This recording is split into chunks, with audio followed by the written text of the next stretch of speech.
I think most people wouldn't expect Nashville to be a hockey city, but if you watched any of the festivities going on in the All-Star Game this year, which took place in Nashville, you will quickly realize that that is an incorrect statement, and that you should apologize to Nashville. Sometimes I even annoy myself.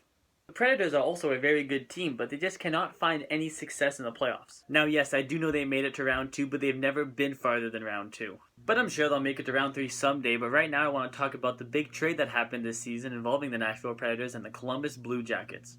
I think everyone was caught off guard a little bit when it was announced that the Nashville Predators traded Seth Jones to the Columbus Blue Jackets for Ryan Johansson. Cause I mean, how often do you see two young superstars get traded for each other straight up 1-for-1? And the best part was it was a perfect fit for both teams. Columbus needed a top 2 defenseman and they got one in Seth Jones, and Nashville needed a top line center and they have one now in Ryan Johansson. Now talking strictly about Nashville, they had so many good defensemen that they didn't exactly need Seth Jones. They are a great defensive team with an amazing goalie in net, but they needed to score some more goals, so Ryan Johansson's going to help them out with that big time. The Predators hold the 17th overall selection in this year's NHL entry draft, but at this point in the draft it's very difficult to tell who a team is going to draft because you don't know who's going to be available. If Alex DeBrincat is still available at the 17th overall pick, I definitely think that that is someone who the Nashville Predators should be looking at. Again, I have absolutely no idea if I said that last name right.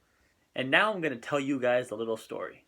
A few years back on trade deadline day, there was a GM of a National Hockey League team named Dave Poulin, who called the Washington Capitals to ask if they can make a trade for Philip Forsberg. Now Washington said okay, but in return, we would like Martin Erat. The end. But in all seriousness, is that one of the most lopsided trades we've seen in the past decade of hockey? I mean, you got Martin Erat, a sniper who's out of his prime, and isn't a great defensive player whatsoever, for a recent first-round draft pick, Philip Forsberg. Now, I think the Washington Capitals have been managed amazingly over the past 10 years, but this was by far the worst thing that they have ever done. Now, Philip Forsberg is a 30-goal scorer on a defensive team. Imagine how many goals he would get with the Washington Capitals. Dave Poulin should have got a contract extension that day. That might be the best trade in Nashville Predators history. Now, Philip Forsberg is a pending RFA this summer, but the Nashville Predators will definitely re-sign him. Trust me, they will make sure that they can re-sign this guy. Even if it's upwards of $6 million a season, and Nashville might have to trade away a guy or two to make sure that trade goes through, don't worry about it. They will get it done. Now, besides Forsberg, they don't have any other huge pending RFAs or UFAs. Paul Gaustad is a pending UFA, but I don't believe the Nashville Predators have any interest in re-signing him. Now, the Predators do have one more RFA that they probably would like to re-sign. Jarn Krok? Is it pronounced Yarncroc?